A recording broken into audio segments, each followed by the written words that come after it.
Hello future nursing officers. I hope all of you are fine and all of you are doing so well. So आज का video में preparation strategy कहाँ से पढ़ाई करना है, कंटेंट, स्टडी कंटेंट, बुक्स, ये सब के बारे में नहीं बोलूँगी बिकॉज ऑलरेडी मैंने बहुत सारा videos related to that topic मैंने ऑलरेडी अपलोड किया, बट वो सब छोड़ के बहुत सारा क्वेरीज आपके मन में हैं. So I thought to clarify your confusion. So today I will talk about the RRB nursing superintendent exams. So basically RRB nursing superintendent का जो पोस्ट अभी वैकेंसीज दे रहा है वो लास्ट एग्ज़ाम्स हुआ था 2019 में. उसके बाद 2024 में उसका और 24 में एक नोटिफिकेशन आया और उसका एग्जामिनेशन 2025 अप्रैल को हुआ है. उसके बाद और एक एप्लीकेशन ऑलरेडी हो गया है. एप्लीकेशन का स्टेटस भी अपडेट किया है कि वो एक्सेप्टेड और नॉट एक्सेप्टेड. उसके बाद अभी तक एग्ज़ाम डेट क्लियर नहीं किया है. So the question is that exam कब होने वाला है. बहुत सारे ने मेरा कमेंट सेक्शन में पूछा है कि रेलवे का जो RRB नर्सिंग सुपरिटेंडेंट का एग्जाम और not only the nursing superintendent जो पैरामेडिकल कोर्सेज है उसके साथ साथ वैकेंसीज देते हैं वो भी कब होने वाला है. बेसिकली जो उसका ट्रेंड हम लोग देख पाते हैं 2019 में भी ऐसे हुआ था. फर्स्ट स्टेप होता है कि एप्लीकेशन डालना, वो बहुत पहले से वो लोग करते हैं. एप्लीकेशन के बाद आता है कि एप्लीकेशन स्टेटस अपडेट करना, वो ऑलरेडी हो चुका है. हम लोगों के टाइम में मैं भी 2024 में अप्लाई किया था, 25 में एग्जाम दिया and I am selected in the RRB Kolkata. तो बेसिकली एप्लीकेशन स्टेटस अपडेट होने के बाद और एक नोटिफिकेशन आएगा, वो है आधार बायोमेट्रिक स्टेटस. वो भी चेक करते हैं अगर वो लॉक है या अनलॉक है, वो वाला चेक करने के लिए, क्योंकि आधार बायोमेट्रिक स्टेटस अनलॉक होना है. अगर लॉक है तो आपको वो अनलॉक करना है. उसके लिए भी एक notification, just you have to just check whether it is locked और अनलॉक्ड, दैट्स एनफ. उसके बाद वो लोग एग्जाम डेट डालते हैं. सो उसके बाद 1.5 मंथ लगेगा for announcing the exam date. Basically expect कर सकते हैं कि within March first week में वो लोग एग्जाम डेट डालेंगे. मिड ऑफ द अप्रैल और फर्स्ट वीक ऑफ अप्रैल में वो RRB का एग्जाम्स होने वाला है. The thing is that railway का ज्वाइनिंग भी काफ़ी लेट ही होता है, 1.5 साल लग जाता है एग्ज़ाम एप्लीकेशन से ज्वाइनिंग तक. क्यों मैं ये बोल रही हूँ, 2019 में भी सेम हुआ था, 1.5 साल 2 साल लगा था. अभी जो 2024 में एप्लीकेशन हुआ था, 2025 में एग्ज़ाम हुआ, अभी ज्वाइनिंग दे रहे हैं क्योंकि I just received my appointment letter from the Railway Kolkata. So 12th of December, I think, हाँ 12th of December मुझे मिला है अपॉइंटमेंट लेटर. सो अभी की उसके बाद भी ज्वाइनिंग प्रोसीड्योर थोड़ा थोड़ा है. सो उसके लिए भी उसके लिए जनवरी तक हो जाएगा. सो मतलब मेरा एप्लीकेशन हुआ था 24 अगस्त तक एंड ज्वाइनिंग हो रहा है 2026 का जनवरी तक. सो फर्स्ट ऑफ ऑल आपको ये देखना है कि ये नॉर्थ सेट एग्ज़ाम नहीं है. नॉर्थ सेट में वो पूरा मेडिकल डिपार्टमेंट को ही ज़्यादा फोकस करते हैं, इसलिए उसका जब रिक्वायरमेंट होता है नर्सिंग ऑफिसर लेते हैं, मेडिकल ऑफिसर लेते हैं, तुरंत उसका ज्वाइनिंग प्रोसीड्योर कंप्लीट करते हैं. बट रेलवे का ऐसा नहीं है, ये आपको समझना पड़ेगा क्योंकि रेलवे में ऐसे अपर सेंट्रल गवर्नमेंट का अंदर है, तो इसमें बहुत सारा वैकेंसीज आता है, बहुत सारा पोजीशंस डेजिग्नेशन के लिए एग्जाम्स कंडक्ट होता है. तो इसके लिए प्रोसेसिंग में पूरा ज्वाइनिंग प्रोसीड्योर कंप्लीट होने में टाइम लगता है एंड इट्स ओके.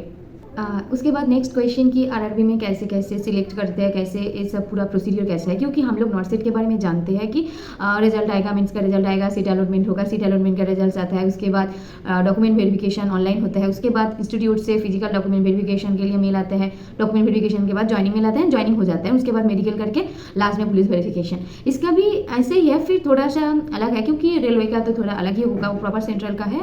एप्लीकेशन उसके बाद जो स्टेटस अपडेट, एप्लीकेशन एक्सेप्टेड और नॉट एक्सेप्टेड, उसका एक स्टेटस अपडेट, उसके बाद बायोमेट्रिक के लिए होता है एंड आफ्टर दैट एग्जाम होता है. एंड एग्जाम्स के बाद रिजल्ट्स के लिए 3 महीने तक टाइम लगता है, वेट करना है आपको 3 मंथ्स तक, एटलीस्ट 3 मंथ्स तक चाहिए. सो उसके बाद रिजल्ट्स के बाद आपको क्या करना है, जोन वाइज उसका DV डेट आते हैं कि ये वाला डेट में RRB कोलकाता, वो वाला RRB गुवाहाटी, इसको डिफर होता है, बहुत डिफरेंस होता है इसका टाइम पे. एम्स में भी तो होता है, बहुत एम्स का अलग अलग ही होता है, ऐसे भी रेलवे का भी जोन वाइज अलग अलग होता है. DV होता है, DV अच्छे से करते हैं. DV के साथ साथ जो मेडिकल वेरिफिकेशन, ये वाला मैं थोड़ा सा एक्सप्लेन करूँगी क्योंकि RRB का medical verification is not like the north set का जो मेडिकल वेरिफिकेशन होता है. नॉर्थ सेट का मेडिकल वेरिफिकेशन होता है ज्वाइनिंग के टाइम पे. ज्वाइनिंग का जो टेक लिस्ट होता है उसमें मेडिकल के लिए उसमें ही मेडिकल के लिए एक फॉर्मेट देते हैं और जो रिक्वायरमेंट होता है वो 1-2 दिन में आप करके जा सकते हो. बट रेलवे का अलग है, document verification and medical verification एक साथ होता है. पहले डॉक्यूमेंट वेरिफिकेशन होता है, वो 1 दिन लगेगा पूरा, बहुत अच्छे से चेक करते हैं. सो पूरा डॉक्यूमेंट आपको रेडी करके जो जो चाहिए होता है डॉक्यूमेंट, आपका जो qualification status, Aadhaar card, PAN card, अगर if you are working then आपको एनओसी चाहिए, ये सब जैसे होता है ऐसे ही। उसके बाद डॉक्यूमेंट वेरिफिकेशन के बाद आपको मेडिकल का जो एक मेमो देंगे, वो लोग मेमो देते हैं, वो लेके पर्टिकुलर उसमें लिखा होता है कि आपको कौन सा हॉस्पिटल में, क्योंकि डॉक्यूमेंट वेरिफिकेशन करने के लिए जाओगे जो रेलवे का जो रिक्रूटमेंट बोर्ड है पर्टिकुलर जोन वाइज उधर जाओगे, बट मेडिकल वेरिफिकेशन तो वो वाला रिक्रूटमेंट बोर्ड नहीं करेगा, वो हॉस्पिटल से होगा। सो आपको वो जोन में जितना हॉस्पिटल है, और एक हॉस्पिटल में 9 to 10 पर्सन को भेजते हैं, सो अलग अलग डिवाइड कर देते हैं, फिर भी बहुत टाइम लगता है। मेरा एक्सपीरियंस मैं शेयर करूँ, डॉक्यूमेंट वेरिफिकेशन के बाद मेरा जो मेडिकल वेरिफिकेशन था वो तो फर्स्ट डे थोड़ा सा प्रोसीड्योर किया, जस्ट फॉर्म फिलअप ये सब वो सब करके नेक्स्ट डे और एक फिजिकल एग्जामिनेशन, आई टेस्ट ये सब किया, एक्सरे किया। उसके बाद भी और एक दिन जस्ट रैंडम ऐसे ही थोड़ा थोड़ा करके 1-2 फॉर्म फिलअप करके बहुत सारा कुछ वो लोग अरेंज करते हैं, पता नहीं क्यों, इतना तो नॉर्थ साइड में नहीं होता है। 4th डे में जाके मेडिकल वेरिफिकेशन जो अप्रूव किया है। 4 दिन लगा मुझे मेडिकल वेरिफिकेशन के लिए, किसी किसी का 3 दिन में भी हो गया, बट मेरे साथ जितना लोग थे सबका 4 डेज लगा मेडिकल वेरिफिकेशन को अप्रूव होने में। उसके बाद बोला कि डॉक्यूमेंट वेरीफाई हो गया, मेडिकल वेरीफाई भी हो गया, बट उधर टाइम भी दिया था कि डॉक्यूमेंट वेरिफिकेशन के बाद आपको 4-5 दिन और लेके एटलीस्ट 5 डेज आपको हाथ में रखना है, ऐसे आपको सोच के ही वेरिफिकेशन में जाना है। मैं छुट्टी ले लिया था, फिर भी 4 दिन पूरा जाना पड़ा। उसके बाद पैनल आया था, document verification and medical verification के बाद 1.5 महीने बाद आया था। उसमें दे दिया था कि किसका कौन सा जोन में हुआ है, लाइक द कोलकाता जोन में बहुत सारा है, eastern railway, south eastern railway and metro. किसका किस जोन में है, तो वो ऐसे करके डिवाइड करके उसका लिस्ट अप किया था। तो मेरा फर्स्ट चॉइस ईस्टर्न रेलवे था, तो मेरा फर्स्ट चॉइस में ईस्टर्न रेलवे हो गया। मैं दोनों में ही साउथ ईस्टर्न एंड ईस्टर्न में मेरा काट ऑफ क्लियर किया था। उसमें भी एक पॉइंट है कि सबका काट ऑफ भी अलग अलग होता है, ये भी देखेंगे आप कौन सा डिवीजन में आपका काट ऑफ क्लियर हो रहा है, उसके हिसाब से भी आपका पोस्टिंग होते हैं। तो उसके बाद और भी वो पैनल आने के बाद भी और भी टाइम लिया, और 1 मंथ जैसा टाइम लगा जो ज्वाइनिंग का मेल आने के लिए। ज्वाइनिंग का मेल मतलब ज्वाइनिंग मेल में जस्ट ऐसे नहीं कि उसमें ही ज्वाइनिंग लेटर, अपॉइंटमेंट लेटर डाल दिया, ऐसा नहीं है। जस्ट रिपोर्ट करने के लिए हम लोग को बोला था। रिपोर्टिंग का एक डेट देते हैं, ये रेलवे साहब हर एक रेलवे में होता है। रिपोर्टिंग डेट में जाने के बाद उस टाइम आपको हाथ में अपॉइंटमेंट लेटर देते हैं, नहीं तो 2-3 दिन बाद आपको बाय पोस्ट भी वो लोग दे देते हैं। अगर किसी ने एब्सेंट था तो उसको बाय पोस्ट भेजते हैं। रिपोर्टिंग के बाद उसके साथ ज्वाइनिंग चेकलिस्ट भी होता है। ज्वाइनिंग चेकलिस्ट में जैसे कि नॉर्थ साइड में भी जो मांगता है वो भी ऐसे ही रेलवे में है, लाइक कैरेक्टर सर्टिफिकेट, और जो नोटरी इसमें नहीं चाहिए होता है, इसमें एफिडेविट चाहिए होता है फर्स्ट क्लास मैजिस्ट्रेट से। ऐसे जैसे नॉर्थ साइड में है, सिर्फ नॉर्थ साइड में नोटरी चाहिए होता है, इधर फर्स्ट क्लास मैजिस्ट्रेट से, और एक चाहिए होता है इंडेमनिटी सर्टिफिकेट, जो एम्स में नहीं चाहिए होता है बट रेलवे में चाहिए होता है। 3-4 एक्स्ट्रा जो डॉक्यूमेंट्स है उससे थोड़ा एक्स्ट्रा आपको डॉक्यूमेंट्स आपको प्रिपेयर करना है। उसके बाद आपको डॉक्यूमेंट्स रेडी करके सबमिट करना है। उसके बाद अभी भी बायोमेट्रिक का और एक स्टेज बाकी है। उसके बाद बायोमेट्रिक होने के बाद ज्वाइनिंग मतलब उसमें ही ज्वाइनिंग लेटर में कौन सा हॉस्पिटल मिला है उसमें लिखा है, उसके बाद भेजेंगे बायोमेट्रिक के बाद। That's the whole thing.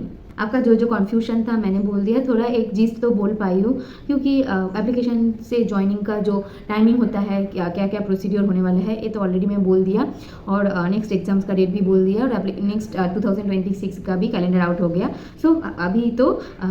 अभी पर ईयर एग्जाम्स होने वाला है, ऐसे सोच के आपको प्रिपरेशन लेना है। और एक बार मैं प्रिपरेशन के लिए इतना कुछ नहीं बोलूँगी, फिर भी प्रिपरेशन तो आप स्ट्रेटेजी देख सकते हो, मेरा स्ट्रेटेजी, और उसके बाद भी मैंने फुल डिटेल्स अपलोड किया। बट प्रिपरेशन में आपका जो कन्फ्यूजन होता है कि रेलवे के लिए कैसे प्रिपरेशन लेना है अलग से, मैं नॉर्थ साइड के लिए कर रही हूँ, रेलवे के लिए भी बहुत लगता है कि बहुत स्ट्रेसफुल हो गया, बहुत हार्ड हो रहा है मेरे से। ऐसा नहीं है कि आपको फर्स्ट ऑफ ऑल ये समझना है कि आप नॉर्थ साइड और रेलवे और कुछ भी जीप मार्ट, SGPGI कोई भी एग्जाम्स के लिए तैयारी कर रहे हैं, मतलब सेम प्रिपरेशन, अलग से कुछ नहीं करना है। यही मैं बार बार बोल रही हूँ कि जो नर्सिंग पोर्शन आप कर रहे हो वो आपको करना ही है। ये बोल सकते हो कि नॉर्थ साइड अभी ज़्यादा क्लिनिकल बेस्ड हो गया, मेमोरी बेस्ड ज़्यादा क्वेश्चन नहीं आ रहा है, बट रेलवे में डायरेक्ट मेमोरी बेस्ड क्वेश्चंस आते हैं। ऐसा नहीं है कि अभी आ रहा है नेक्स्ट रेलवे का एग्जाम्स में आएगा। आपको ऐसे नहीं है कि आपको बोथ प्रैक्टिस करना है। आप लोग भी देख सकते हो कि नॉर्थ साइड का प्रीली में अभी भी मेमोरी बेस्ड ज़्यादा क्वेश्चंस आते हैं, क्लिनिकल बेस्ड इतना नहीं आते हैं। सो ऐसे ही तो आप उसके लिए भी मेमोरी बेस्ड क्लिनिकल बेस्ड करना है, आपको पूरा फुल तैयारी करना है। वो मेमोरी बेस्ड क्वेश्चन आएगा और क्लिनिकल सिचुएशन बेस्ड कुछ भी आएगा, आपको आंसर करना है। ये ऐसे प्रिपरेशन लेना है, दोनों का अलग अलग नहीं सोचना है कि इसमें डायरेक्ट आएगा, सिर्फ डायरेक्ट ही करना है। अभी हर एक एग्जाम्स का ट्रेंड चेंज हो रहा है, तो आपको ये समझ के पूरा फुल तैयारी करना है। और नर्सिंग का तो गया, सिर्फ नॉट नर्सिंग का थोड़ा चेंजेस है, इसमें 20 क्वेश्चन आता है, इसमें 30 क्वेश्चन आता है रेलवे में, एंड रेलवे का थोड़ा सा टफ होता है। सो उसके लिए आप अभी से करना है। मैं नॉर्सेट के लिए बोलती हूँ कि जस्ट लास्ट मंथ प्रिपरेशन लो नॉन नर्सिंग के लिए, बट रेलवे के लिए बोल रही हूँ कि पर डे जिस दिन से आप एप्लीकेशन डाले हो उस दिन से थोड़ा थोड़ा 30 मिनट्स करके करो। मतलब अगर 5 to 6 मंथ्स आप नॉन नर्सिंग करोगे, पर डे 30 मिनट्स ही इनफ अगर करोगे तो उसमें आपको इतना नहीं लगेगा कि आप कुछ नहीं जानते हो, आप बहुत कुछ आपका 6 महीने में बहुत ज़्यादा नॉन नर्सिंग हो जाएगा। सो यही डिफरेंस है और कुछ नहीं, अलग से कुछ नहीं करना है। अगर आप एप्लीकेशन के बाद पढ़ाई स्टार्ट किया तो बहुत अच्छा है, अभी भी आपके पास टाइम है बहुत सारा। बट जो लोग जस्ट ऐसे ही एप्लीकेशन डाल दिया है जस्ट फॉर कि मैं एक बार एग्जाम्स देख के आगे एक बार एग्जाम्स कैसे है एक्सपीरियंस कर लेती हूँ उसके बाद पढ़ाई करूँगी, ऐसे मत करो। अभी भी दिसंबर है, अभी भी आप 3 महीने पूरा पक्का है आपके पास, 3 महीने बहुत होता है। आप यही एग्जाम्स क्रैक करने की कोशिश करो, इसमें थोड़ा एक्सपीरियंस करो, नेक्स्ट एग्जाम्स में जाके अच्छे से प्रिपरेशन लेके दो। ऐसा नहीं होता है, 3 महीने अगर आपके पास है आप बहुत अच्छा प्रिपरेशन लेके एग्जाम्स दे सकते हो, एग्जाम क्रैक भी कर सकते हो, दैट्स इट। सो इसके बाद भी अगर आप ज्वाइनिंग प्रोसीड्योर के बारे में कुछ जानना है तो जस्ट लेट मी नो। अच्छे से पढ़ाई करो, आप लोगों के साथ मेरा बातें बहुत और आगे भी होने वाला है। सो बाय बाय।